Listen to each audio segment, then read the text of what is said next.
croyant, mais je ne suis pas bête. Donc, je réfléchis, je pose des questions. Et une fois que j'ai dit, oui, il y a un Dieu. Mais l'aventure ne se termine pas. Qui est derrière cette œuvre incroyable? Le monde visible, le monde invisible, le monde des particules, le monde... C'est formidable, cette création. S'il n'a pas de sens, c'est absurde. Pour les croyants, Dieu est à l'origine du monde. Bereshit bara Elohim et hashamayim ve'et haaretz. C'est ce que pensent les Juifs, les chrétiens et les musulmans.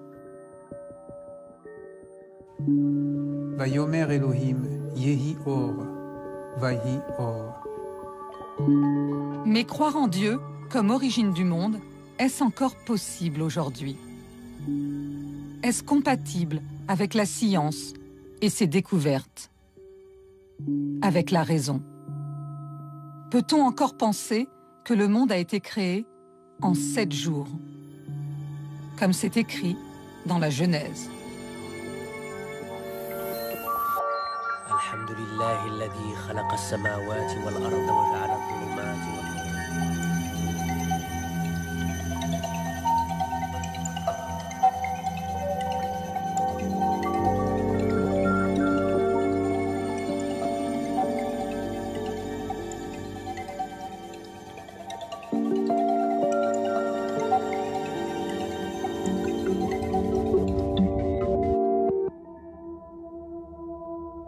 Au commencement, Dieu créa le ciel et la terre.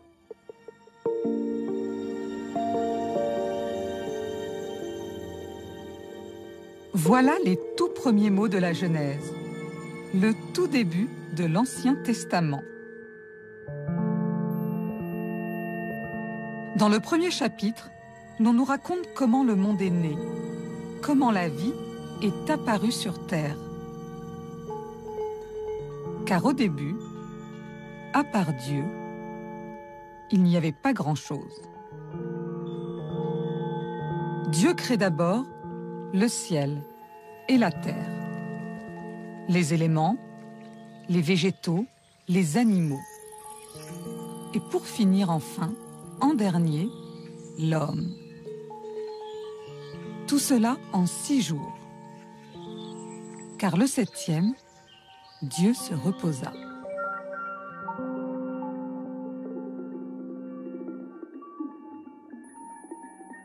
Ce récit de la création est commun aux Juifs et aux chrétiens. Il est toujours très présent dans le regard des croyants.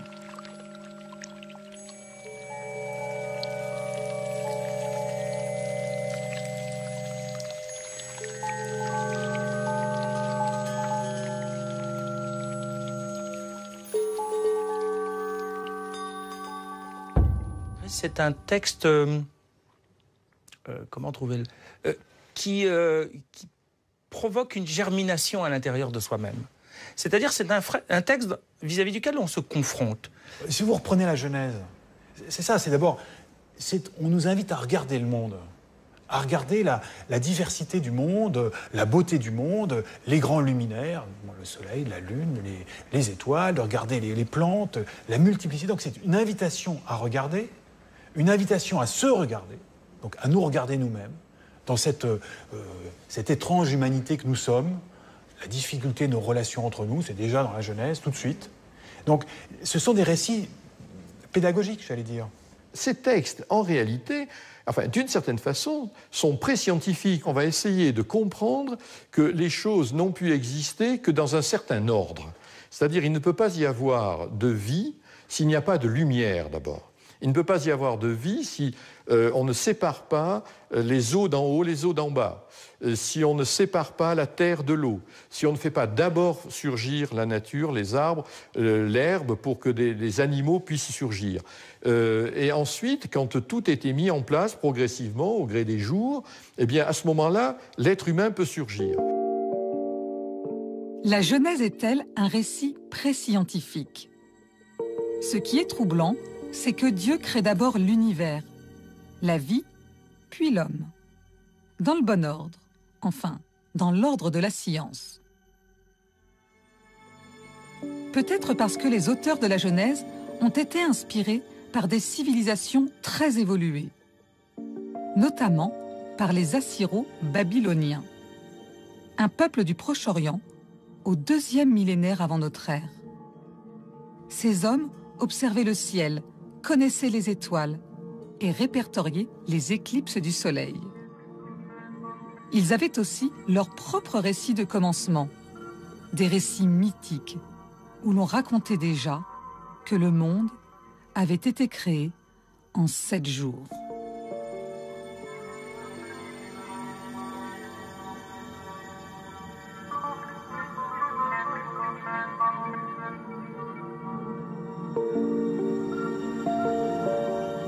La Genèse est le fruit d'une longue histoire. Elle unit tous les monothéismes. Même le Coran la reprend au 7e siècle.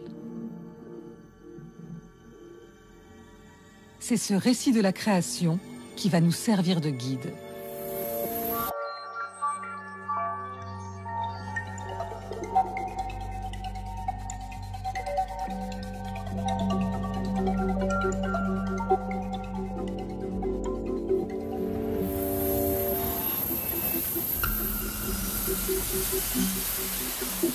La terre était un chaos, et elle était vide. Il y avait des ténèbres au-dessus de l'abîme, et le souffle de Dieu tournoyait à la surface des eaux. Ainsi, au commencement de la Genèse, le premier jour, Dieu crée le ciel et la terre. Dieu aurait donc créé notre planète. Mais comment au juste? Et à partir de quoi? En fait, au commencement, la Bible ne dit pas « il n'y a rien ».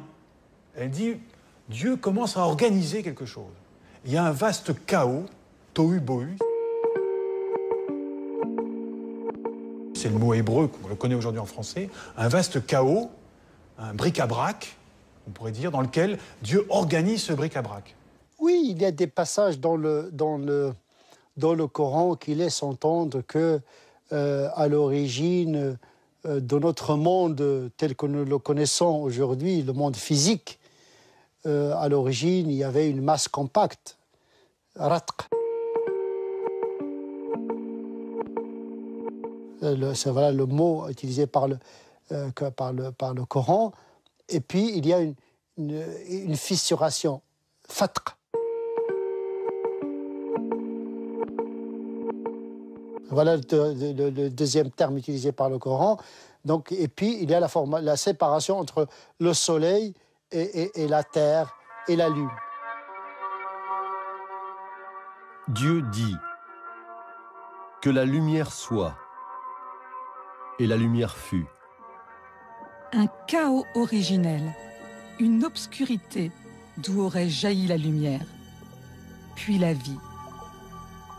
Est-ce que, par le plus pur des hasards, cette naissance-là pourrait se rapprocher du discours de la science sur nos origines et du fameux Big Bang? Qu'à la limite, tout serait contenu dans un point originel. Peut-être, je crois que c'est de la grosseur d'une épingle, voilà, la tête d'une épingle, et qu'ensuite, ce tout se mettrait en place, se rapproche assez de ce que dit la tradition, que Dieu a créé le tout. Je ne vois pas forcément le Big Bang, mais je dis que, au moins, la théorie du Big Bang ne heurte pas ces passages-là. Voilà. C'est le SMIC intellectuel sur lequel on peut convenir. C'est-à-dire que, parce que la théorie du Big Bang, il risque d'évoluer elle aussi. Donc, les théories évoluent. Donc, je ne peux pas dire que Dieu a voulu dire ça. Sinon, c'est Dieu qui va se tromper. Il ne peut pas se tromper. Non, forcément, ça c'est le point dogmatique de départ. Dieu ne se trompe pas. Toute la question est de savoir, est-ce qu'il y a une origine, est-ce que le Big Bang se justifie lui-même, ou est-ce que ce Big Bang est justifié par une cause extérieure? Et vous, qu'est-ce que vous en pensez? Je ne pose pas que le monde se justifie lui-même, mais qu'il est créé par une cause antérieure qui serait la première cause, la cause des causes, qui serait Dieu, enfin celui qu'on appelle Dieu. Dieu, à l'origine du Big Bang, cette vision, le Vatican chercha à l'imposer quand la théorie du Big Bang fut découverte, à la fin des années 20. Une découverte que l'on doit notamment à un prêtre scientifique, Georges Lemaître. Tübingen, en Allemagne. Hans Küng est un ancien ami du pape Benoît XVI. Il est devenu son plus fervent opposant. Il est aussi théologien.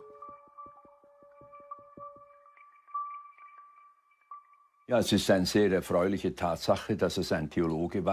suis ravi que ce soit un théologien, un professeur de Louvain, qui ait été l'un des inventeurs du Big Bang. Ce n'est pas le problème. Ce que je dis, c'est que cette découverte aurait dû réconcilier les sciences avec la religion. Mais vous savez, c'est souvent à cause de l'Église qu'on n'est pas arrivé à cette réconciliation. Le Big Bang, c'est un vrai défi pour la religion et pour l'Église. On ne doit pas l'instrumentaliser pour prouver l'existence de Dieu. Tout ce qu'on peut dire avec le Big Bang, c'est que ça a commencé comme ça. Mais après, savoir ce qui est à l'origine du Big Bang, c'est de l'ordre de la foi.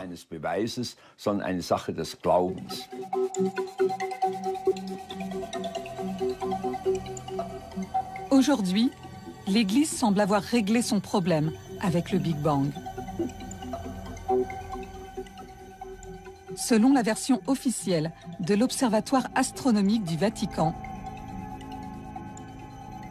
le Big Bang reste la meilleure explication de l'origine de l'univers. La théorie du Big Bang n'est pas en contradiction avec la foi.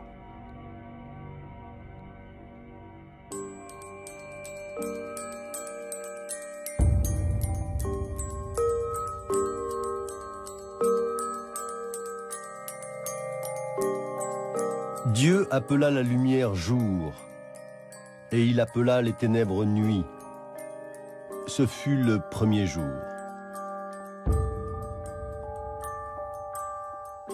Dans la Genèse, en une semaine seulement, Dieu crée le monde. Bizarre. Quand on sait que la Terre, selon la science, a plus de 4 milliards d'années. Alors, le temps de Dieu est-il celui de l'homme? Peut-on oser la comparaison? Bref, Dieu a-t-il vraiment créé le monde en 7 jours?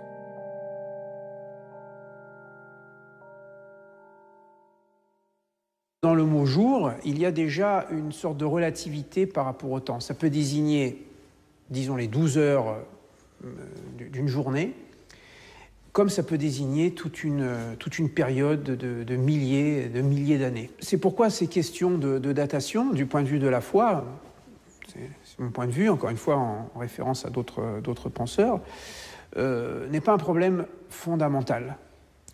On peut très bien croire en Dieu, pratiquer la religion et affirmer d'un autre côté que le monde a plusieurs milliards d'années. Si cela est démontré scientifiquement, si cela est démontré scientifiquement, eh bien, on doit suivre la science. Je ne crois pas à la Genèse comme un texte historique, au sens où j'irai chercher des datations, des événements successifs, en disant voilà, ça s'est passé peut-être en 7 jours de 24 heures, peut-être en 7 jours de 1000 ans, peut-être en 7 jours de je sais de combien. Au départ, c'est mythologique, ça veut dire quoi?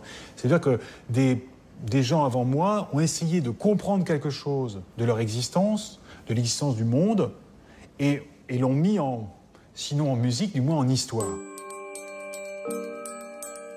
Dans le Coran, difficile aussi de s'y retrouver lorsqu'on parle du temps.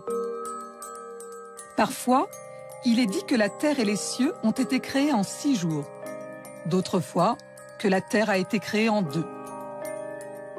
Et ce n'est pas tout. Le Coran parle tantôt d'un jour qui équivaut 1000 jours, un jour qui équivaut 1000 jours, et un jour qui équivaut 50 000 jours. Ça veut dire que le jour, c'est une notion relative, tout simplement. Ça veut dire que le Coran nous dit, voilà, la datation, c'est quelque chose qui est lié dans un espace, dans un temps bien conditionné. Mais aujourd'hui, nous savons très bien, avec la relativité d'Einstein, avec la mécanique quantique, que la notion du temps est effectivement relative.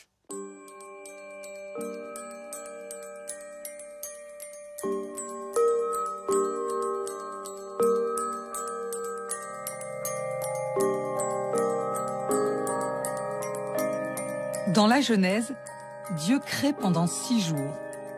Et à la fin de chaque jour, il y a toujours ce petit refrain qui revient. Il y eut un soir, il y eut un matin. Or, les 3 premiers jours, il n'y a pas d'astres. Alors, comment est-ce possible? Comment peut-on dire qu'il y a des jours s'il n'y a pas de soleil? Et ce n'est pas tout.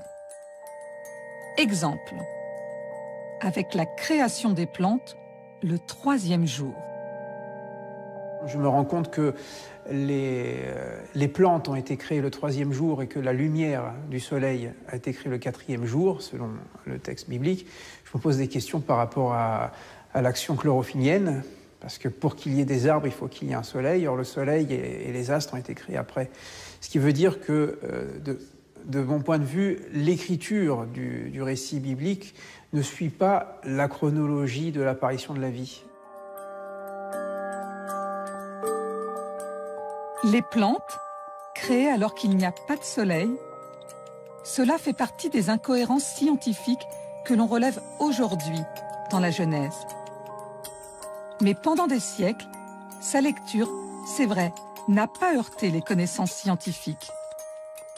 Tout allait bien, jusqu'à ce que des savants se mettent à faire des découvertes et à avoir une autre explication du monde.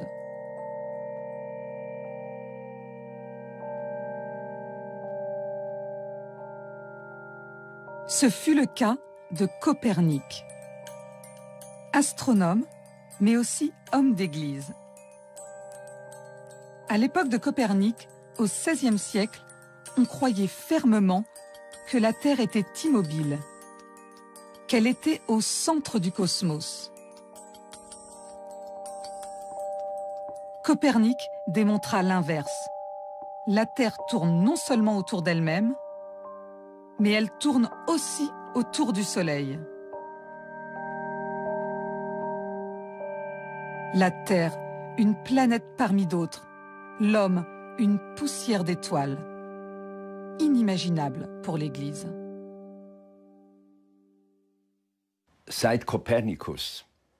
Rendez-vous compte, Copernic et d'autres à l'époque bouleversaient complètement la vision qu'on avait de l'origine du monde. C'était une révolution. On était en rupture avec ce que racontait la Bible et avec ce qu'on a cru pendant des milliers d'années. Après Copernic, plus personne n'a osé s'exprimer. De toute façon, ceux qui pensaient comme lui ont vu leurs livres mis à l'index. Des professeurs ont été révoqués. C'était la censure. Le temps de l'Inquisition, l'Église a voulu empêcher que ça sorte. Et elle a réussi. Il y a eu comme une chape de plomb. Et cela pendant des décennies.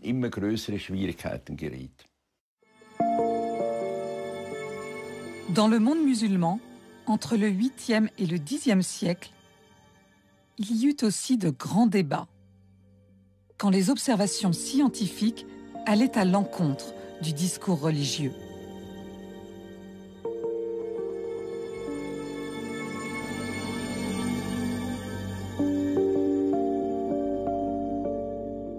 Pendant très longtemps, on a pensé que seul un univers très limité convenait à la majesté de Dieu, parce que l'univers devait être humble vis-à-vis de Dieu. Il y a même un astronome arabe, Alfraganus en latin, qui a mesuré la distance qui nous séparait du trône de Dieu, avec des considérations astronomiques résultant de l'astronomie de Ptolémée, et il a mesuré cette distance à 120 millions de kilomètres. C'était la taille de l'univers au Moyen Âge. Et puis, à la Renaissance, certains ont commencé à émettre des doutes sur la taille limitée de l'univers et à penser que l'univers devait être très grand et maintenant on pense qu'il est même infini. Comme Copernic, dont les théories furent rejetées par l'Église après sa mort, le philosophe arabe Averroès bouscula les musulmans du XIIe siècle. Sa faute, avoir dit que la religion était priée de s'adapter aux principes scientifiques. Aujourd'hui, nous n'en sommes plus là. Et on peut même être chercheur et vivre ouvertement sa foi. Bruno Guiderdoni est directeur de l'Institut d'astrophysique à Lyon. Il s'est converti à l'islam il y a plus de 20 ans. Bien évidemment, je lis le Coran avec mon arrière-plan scientifique, avec ma connaissance scientifique. Et j'aime lire le Coran aussi pour la beauté des descriptions du monde. Et ces descriptions du monde font des résonances en moi. Maintenant, il y a la mode d'interpréter les textes sacrés, et le Coran en particulier, pour y lire des énoncés scientifiques. Et je crois qu'en fait, il s'agit d'une erreur de perspective, à la fois du point de vue religieux et du point de vue scientifique. Bien évidemment, il y a des versets qui peuvent être évocateurs de résonance, de similitude. Mais en fin de compte, le discours religieux, le discours du Coran, ce n'est pas un discours qui nous parle du monde, qui nous parle des lois de la physique, c'est un discours qui nous parle du sens du monde.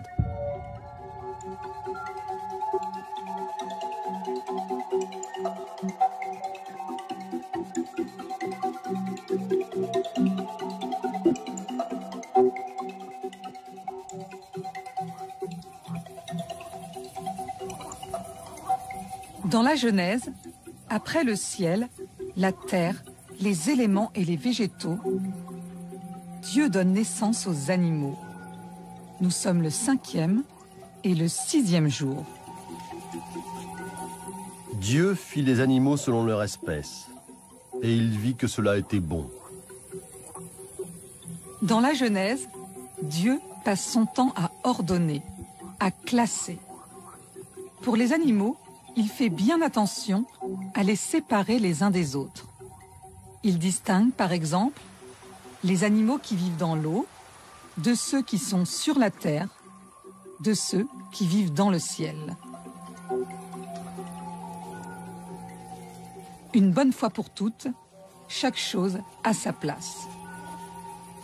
Durant des siècles, on a donc cru que les espèces, ainsi formées par Dieu, demeuraient immuables pour l'éternité.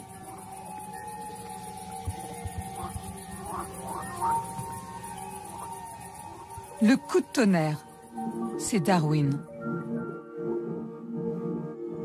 En 1859, le naturaliste anglais publie L'origine des espèces.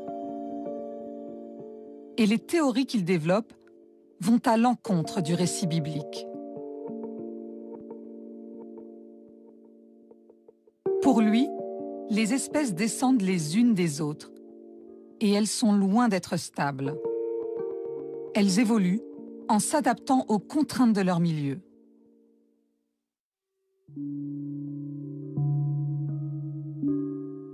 « 150 ans après, seuls des mouvements religieux extrémistes contestent violemment l'héritage de Darwin.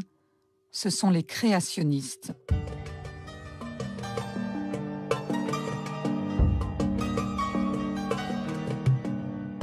Istanbul, en Turquie. Là, dans cette république laïque, 75% des lycéens affirment ne pas croire à la théorie de l'évolution. Alors, comment est-ce possible? Qui répand de telles idées?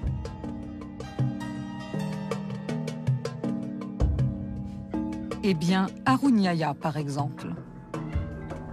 Autoproclamé leader du créationnisme musulman. Dans cette maison, prêtée par ses amis, il a installé un vrai studio de télévision. Sous l'œil de ses conseillers en communication, il faut donc se plier à sa mise en scène. Une mise en scène pour nous livrer sa vision des origines. Harun Yahya pense que la Terre a bien 4,6 milliards d'années. Mais il est convaincu que les formes de vie n'ont jamais évolué. Le darwinisme, c'est l'antéchrist, le Dajjal. C'est ce courant de pensée qui a anéanti l'humanité. Il est à l'origine de la Première Guerre mondiale. On lui doit le communisme, le fascisme, le nazisme. Le Coran rejette le darwinisme. Au début, le monde entier ne jurait plus que par Darwin et balayait le Coran. Mais non, c'est le Coran qui a raison. Sa théorie, Harun Yahya la martèle au fil de ses ouvrages. Il se vante d'en avoir écrit plus de 300 en 20 ans. Le dernier, c'est l'Atlas de la création. Il en a inondé le monde. Son obsession, ce sont les fossiles.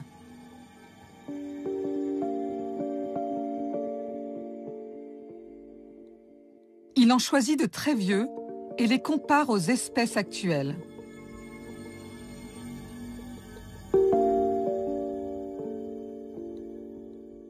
Pour lui, c'est une façon de prouver qu'il n'y a pas d'évolution. J'ai en ma possession des milliers de documents et de photographies. J'ai même plus de 70 000 photographies qui prouvent que les animaux, les insectes, la végétation n'ont pas changé.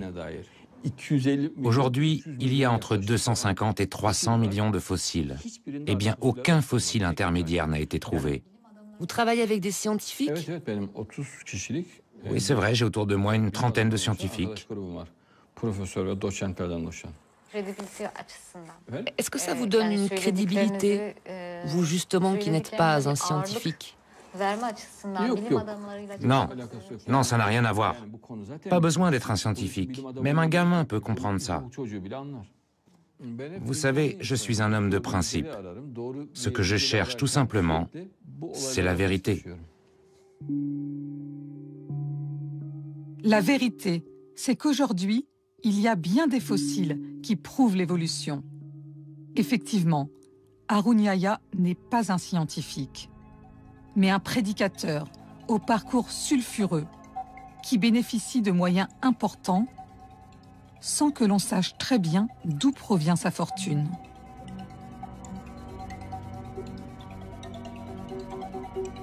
Dans le monde musulman, il n'y a pas de dogme officiel, mais des autorités religieuses plutôt excédées par ces extrémistes. Dalil Boubaker, recteur de la mosquée de Paris, juge pernicieuse l'initiative d'Harun Yahya. Pour lui, la théorie de l'évolution n'est pas contraire au Coran. Certains versets évoquent même une évolution cyclique de l'homme.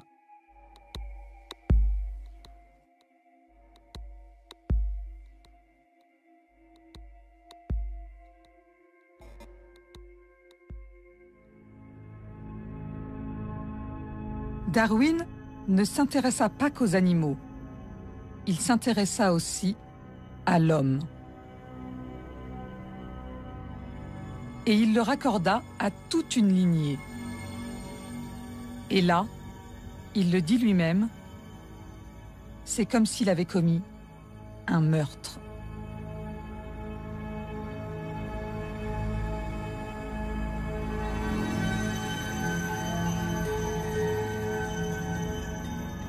Après Copernic, qui avait expulsé l'homme du centre de l'univers, Darwin affirmait que l'homme n'était qu'un animal parmi d'autres.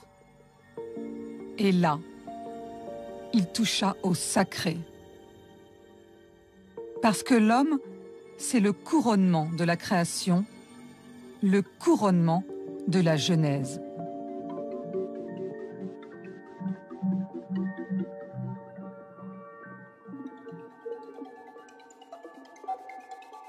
Dans la Genèse, L'homme est la dernière création de Dieu. Nous sommes le 6e jour. Dieu forma l'homme de la poussière de la terre. Dans le 2e chapitre de la Genèse, l'homme est créé à partir de la matière et des éléments. Son nom, Adam. En hébreu d'ailleurs, Adam signifie « qui vient de la terre ». Le Coran évoque lui aussi l'origine organique de ce premier être humain.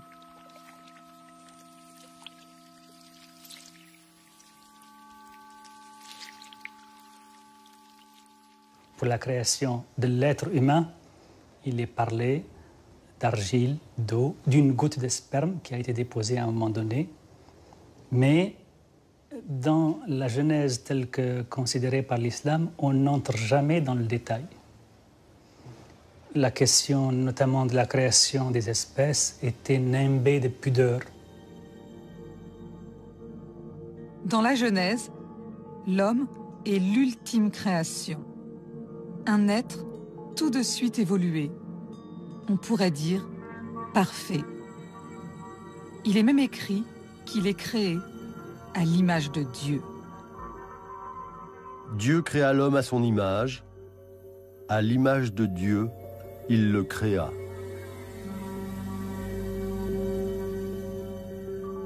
Ce n'est pas tout à fait ce que dit la science. Aujourd'hui, elle est parvenue à reconstituer le scénario de nos origines.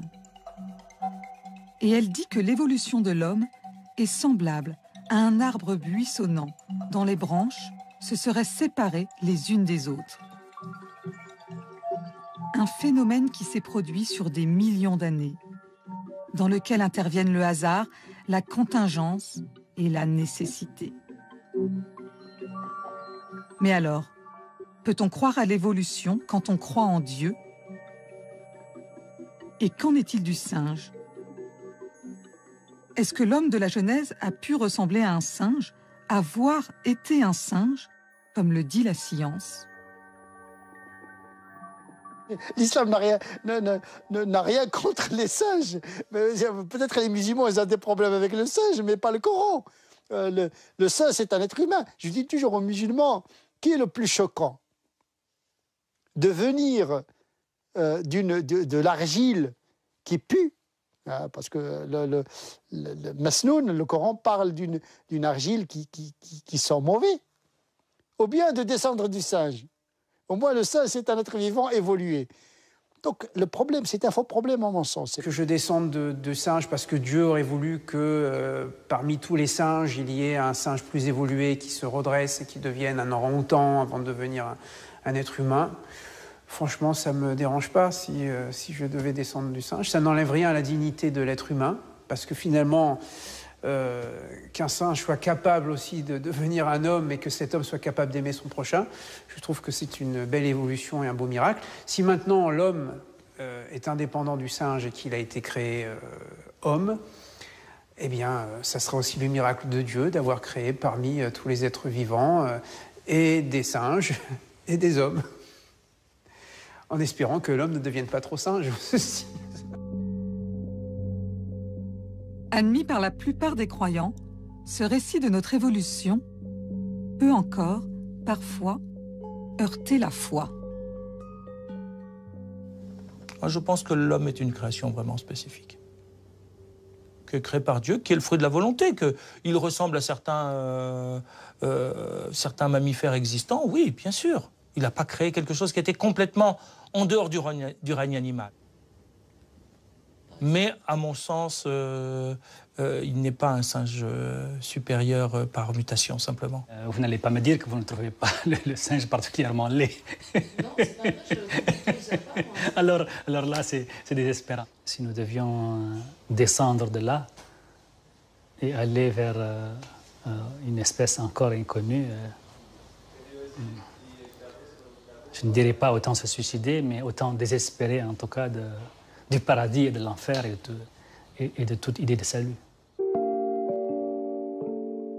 Au XIXe siècle, les théories de Darwin rencontrèrent une très forte hostilité, dans la communauté anglicane.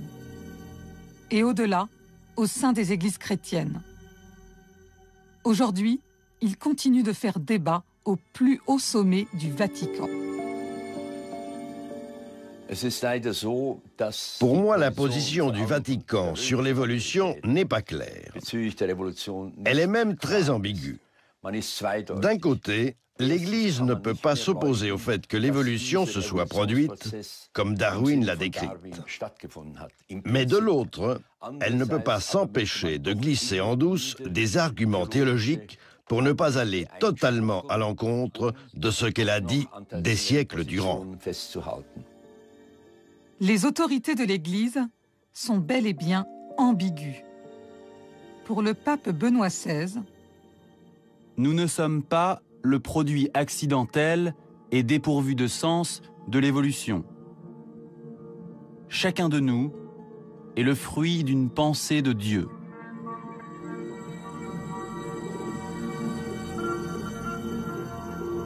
Benoît XVI reconnaît donc l'évolution. Mais contrairement à ce que dit Darwin, il refuse de s'en remettre au seul hasard. Non, l'évolution de l'homme ne peut être due à un enchaînement de circonstances aléatoires. L'homme ne peut être réduit à ses organes ou à son ADN. Parce que dans la Genèse, il a ce petit supplément d'âme.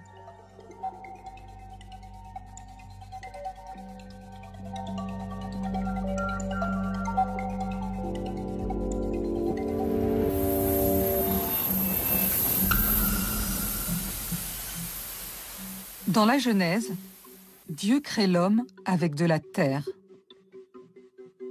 Mais c'est grâce au souffle de Dieu que l'homme peut enfin exister. Dieu insuffla dans ses narines un souffle de vie, et l'homme devint un être vivant. Le regard que porte la religion sur l'homme est un regard complexe, qui n'est pas réduit à la génétique, qui n'est pas réduit à la biologie, puisqu'il est habité par une dimension qui toute, en épousant le biologique, le transcende en même temps. C'est ce qu'on appelle roh, le souffle, l'esprit, l'âme.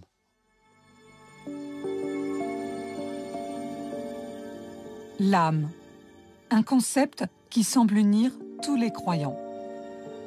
Longtemps, les hommes ont réfléchi sur ce qu'était l'âme. Déjà, elle fascinait les philosophes de la Grèce antique. Socrate, Platon, Aristote. Comme ces philosophes, les trois religions monothéistes pensent que l'âme, c'est le propre de l'homme. Mais pour elles, l'âme a quelque chose en plus.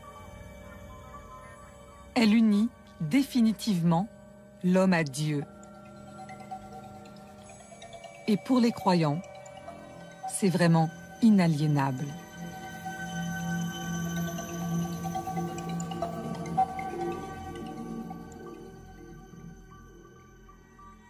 Il y a quelque chose en nous d'irréductible, de mystérieux. C'est cet esprit que Dieu a mis en nous, ce souffle, puisque les deux mots sont en fait le même, hein, souffle et esprit, c'est la même chose, ce souffle mystérieux qui fait notre humanité et qui nous rend capables de connaître Dieu, parce que nous ne pouvons pas connaître Dieu avec nos propres forces. L'argile ne peut pas connaître Dieu, mais en revanche, le souffle que Dieu a mis en nous est capable de connaître Dieu. Et ça, c'est le grand mystère de l'homme.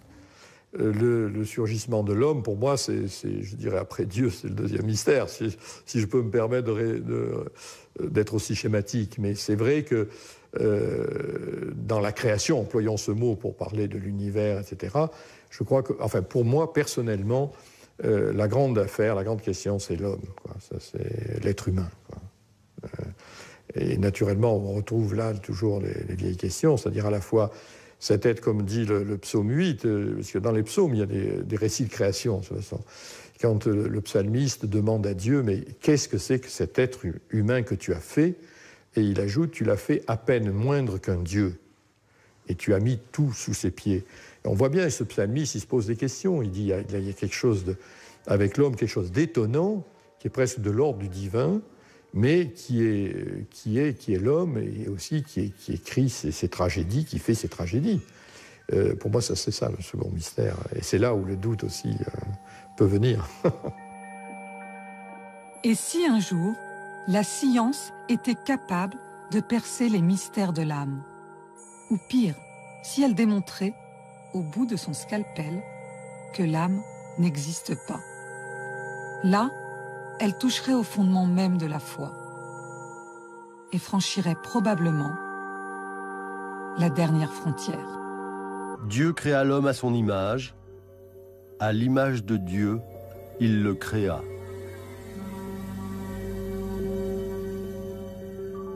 Ce n'est pas tout à fait ce que dit la science. Aujourd'hui, elle est parvenue à reconstituer le scénario de nos origines.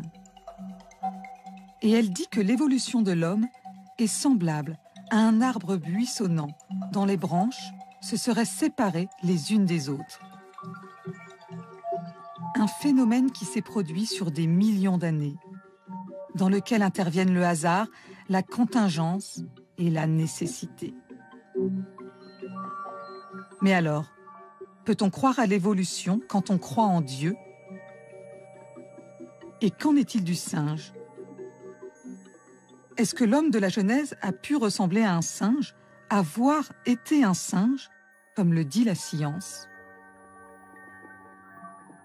L'islam n'a rien contre les singes. Peut-être les musulmans ils ont des problèmes avec le singe, mais pas le Coran. Le singe, c'est un être humain. Je dis toujours aux musulmans, qui est le plus choquant?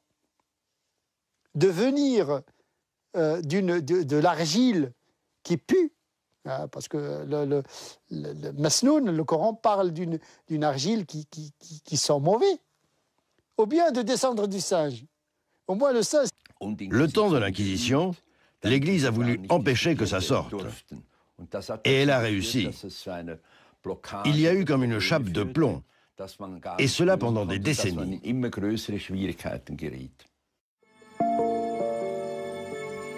Dans le monde musulman, entre le 8e et le 10e siècle, il y eut aussi de grands débats, quand les observations scientifiques allaient à l'encontre du discours religieux.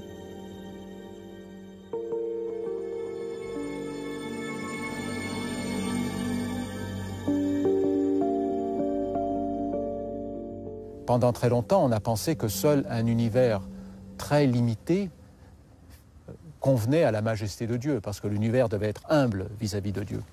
Il y a même un astronome arabe, Alfraganus en latin, qui a mesuré la distance qui nous séparait du trône de Dieu, avec des considérations astronomiques résultant de l'astronomie de Ptolémée, et il a mesuré cette distance à 120 millions de kilomètres.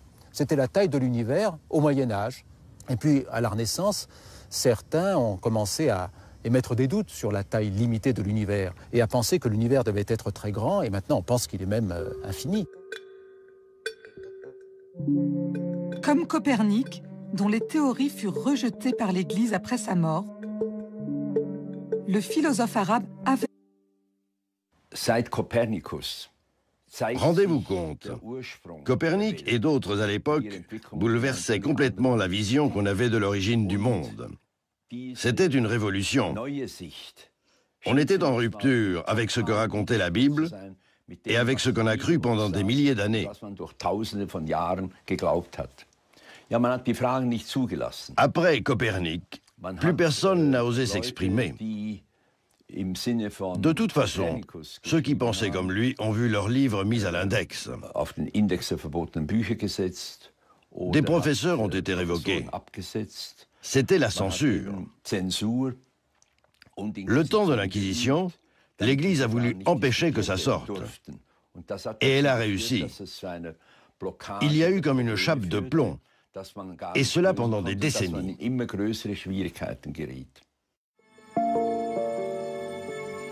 Dans le monde musulman, entre le 8e et le 10e siècle, il y eut aussi de grands débats, quand les observations scientifiques allaient à l'encontre du discours religieux.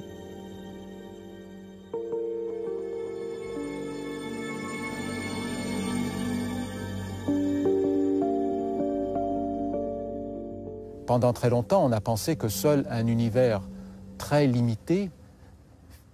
Des récits de commencement, des récits mythiques, où l'on racontait déjà que le monde avait été créé en 7 jours.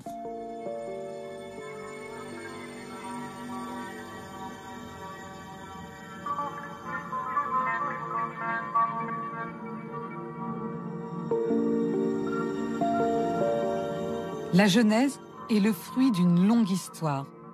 Elle unit tous les monothéismes. Même le Coran la reprend au 7e siècle. C'est ce récit de la création qui va nous servir de guide.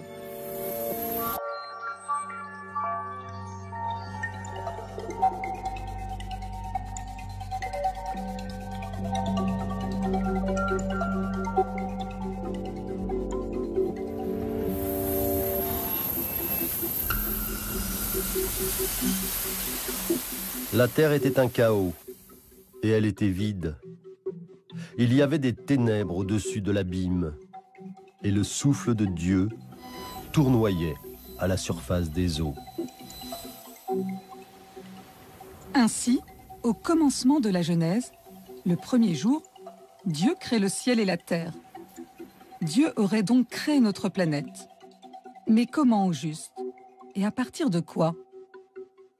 De l'existence du monde et l'ont mis sinon en musique, du moins en histoire. Dans le Coran, difficile aussi de s'y retrouver lorsqu'on parle du temps. Parfois, il est dit que la terre et les cieux ont été créés en 6 jours. D'autres fois, que la terre a été créée en 2. Et ce n'est pas tout. Le Coran parle tantôt d'un jour qui équivaut 1000 jours, un jour qui équivaut 1000 jours, et un jour qui équivaut 50 000 jours. Ça veut dire que le jour, c'est une notion relative, tout simplement.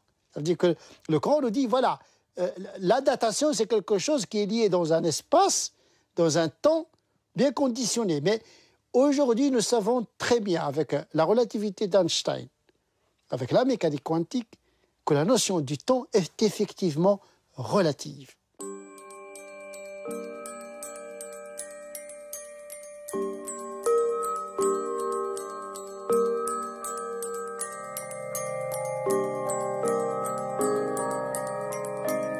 Dans la Genèse, Dieu crée pendant 6 jours. Et à la fin de chaque jour, il y a toujours ce petit refrain qui revient.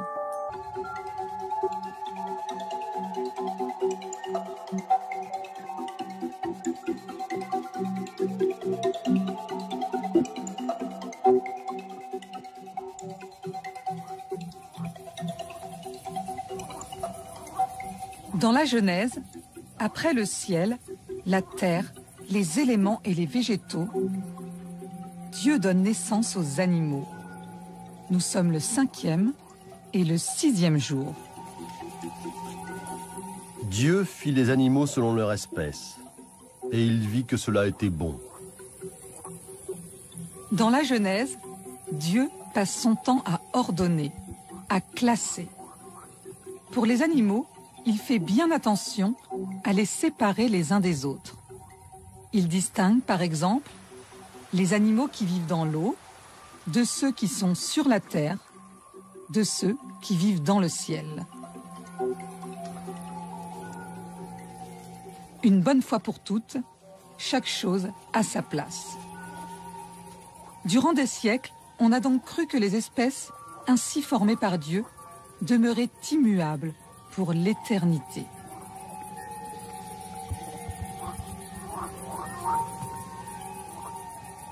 Le coup de tonnerre, c'est Darwin. Guiderdoni est directeur de l'Institut d'astrophysique à Lyon. Il s'est converti à l'islam il y a plus de 20 ans. Bien évidemment, je lis le Coran avec mon arrière-plan scientifique, avec ma connaissance scientifique. Et j'aime lire le Coran aussi pour la beauté des descriptions du monde. Et ces descriptions du monde font des résonances en moi.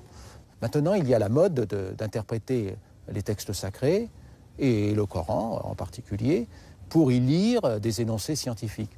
Et je crois qu'en fait, il s'agit d'une erreur de perspective, à la fois du point de vue religieux et du point de vue scientifique. Bien évidemment, il y a des versets qui peuvent être évocateurs de résonance, de similitude. Mais en fin de compte, le discours religieux, le discours du Coran, ce n'est pas un discours qui nous parle du monde, qui nous parle des lois de la physique, c'est un discours qui nous parle du sens du monde.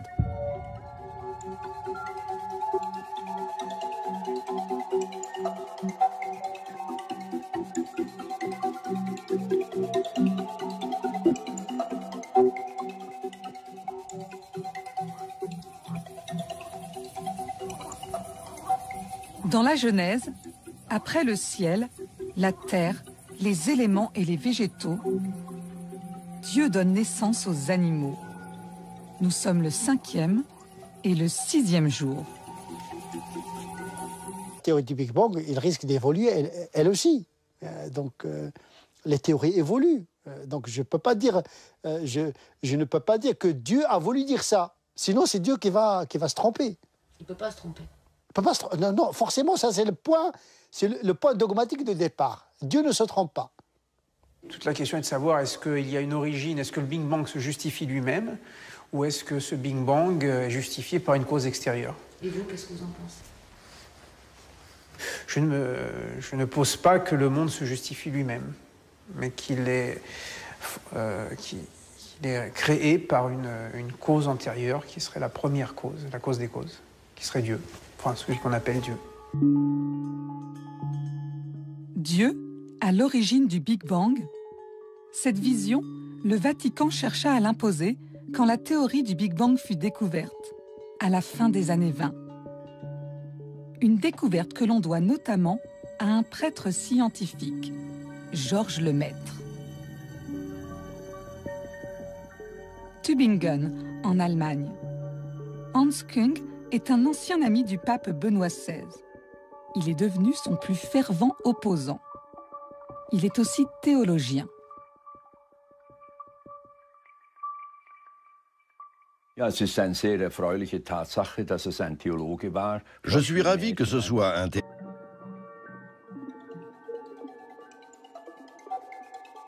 Dans la Genèse, l'homme est la dernière création de Dieu. Nous sommes le 6e jour. Dieu forma l'homme de la poussière de la terre. Dans le 2e chapitre de la Genèse, l'homme est créé à partir de la matière et des éléments. Son nom, Adam. En hébreu d'ailleurs, Adam signifie « qui vient de la terre ». Le Coran évoque lui aussi l'origine organique de ce premier être humain.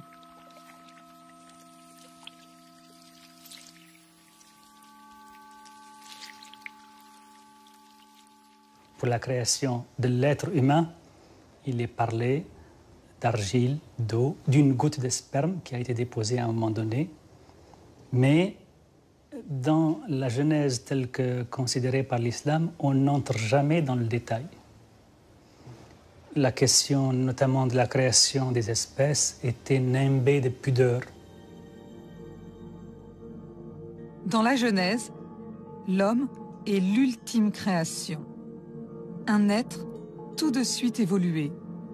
On pourrait dire parfait. En 7 jours.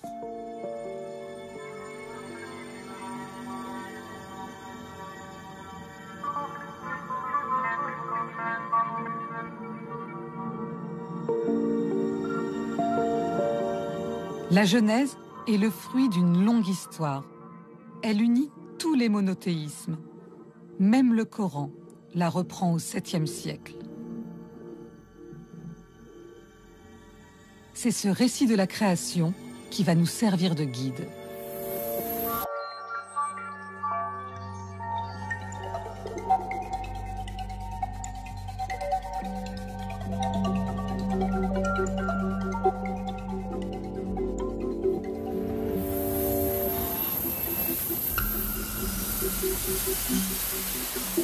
La terre était un chaos, et elle était vide. Il y avait des ténèbres au-dessus de l'abîme, et le souffle de Dieu tournoyait à la surface des eaux. Ainsi, au commencement de la Genèse, le premier jour, Dieu crée le ciel et la terre. Dieu aurait donc créé notre planète. Mais comment au juste? Et à partir de quoi? En fait, au commencement, la Bible ne dit pas « il n'y a rien ». Elle dit « Dieu commence à organiser quelque chose ». Il y a bien des fossiles qui prouvent l'évolution. Effectivement, Harun Yahya n'est pas un scientifique, mais un prédicateur au parcours sulfureux qui bénéficie de moyens importants sans que l'on sache très bien d'où provient sa fortune.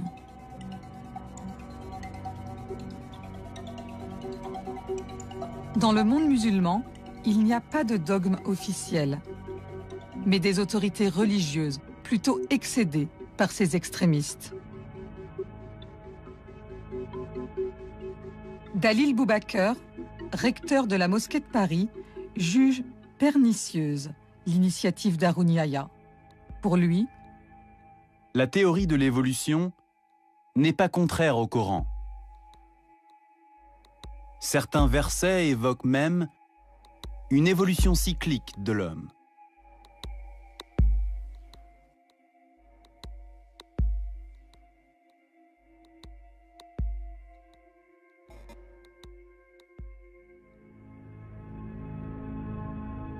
Darwin ne s'intéressa pas qu'aux animaux. Il s'intéressa aussi à l'homme. Et il le raccorda à toute une lignée. Et là, il le dit lui-même,